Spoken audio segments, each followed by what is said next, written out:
All right, so Chapter 5, Rise of the River Valley Civilizations, Part 3, India and China. So looking at India first, and more than 5,000 years ago, the Indus River Valley became another one of these first centers for human civilization. In this region, as in Egypt and in Mesopotamia, a river deposited rich soil over the neighboring plains, so the plains that were near the river, and this happened during this annual flood, which we talked about in the other two regions.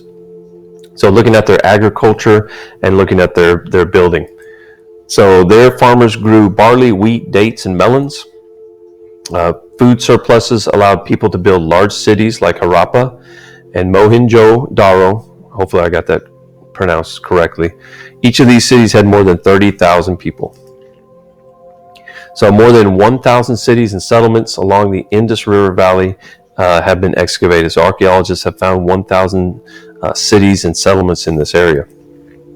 So the artifacts found in these settlements suggested a technologically advanced urban culture, and that's the key word, urban culture. In other words, these guys were city people.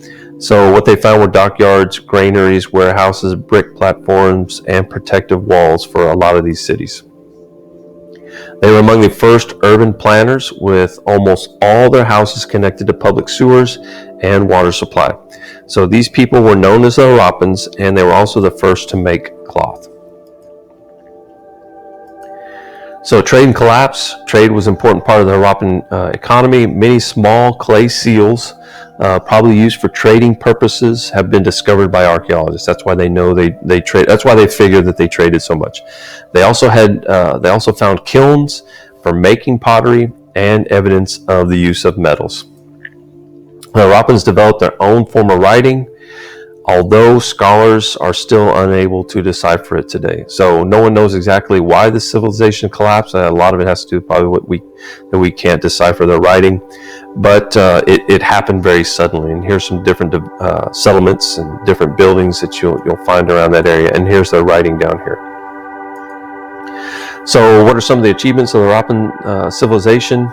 Of course, you had urban planners, they had sewage systems, they had water, they also developed metals, they had kilns for making pottery, and they were one of the first to actually make cotton into cloth. So China. So about 500 years after the Indus River Valley started, China's first civilization emerged in the fertile plains along the Honghe River.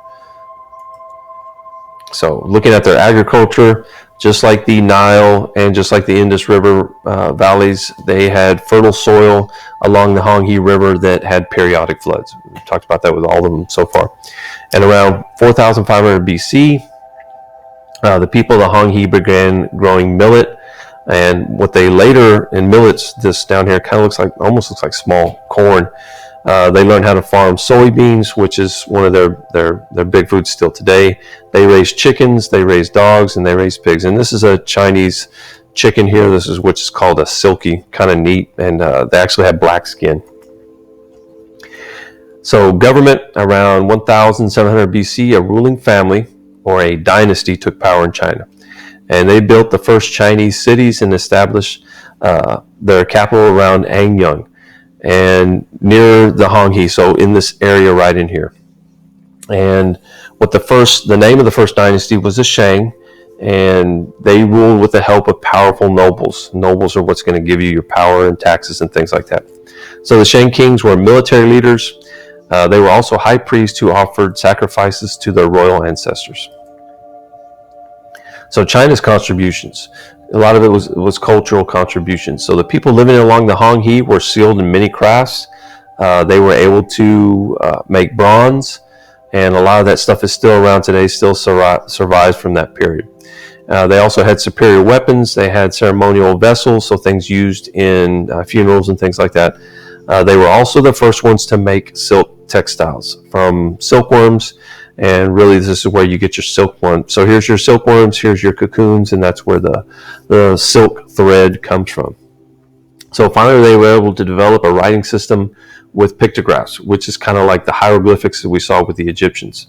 And these pictographs eventually become characters. So each character represented one word, and the pictorial characteristics Often, these were pictorial characteristics, often with only minor modifications. So one little thing on the character would change, and it would change the word. And these are still used in written Chinese language today, but again, they've been modified. And even those speaking different dialects use the same type of characteristics.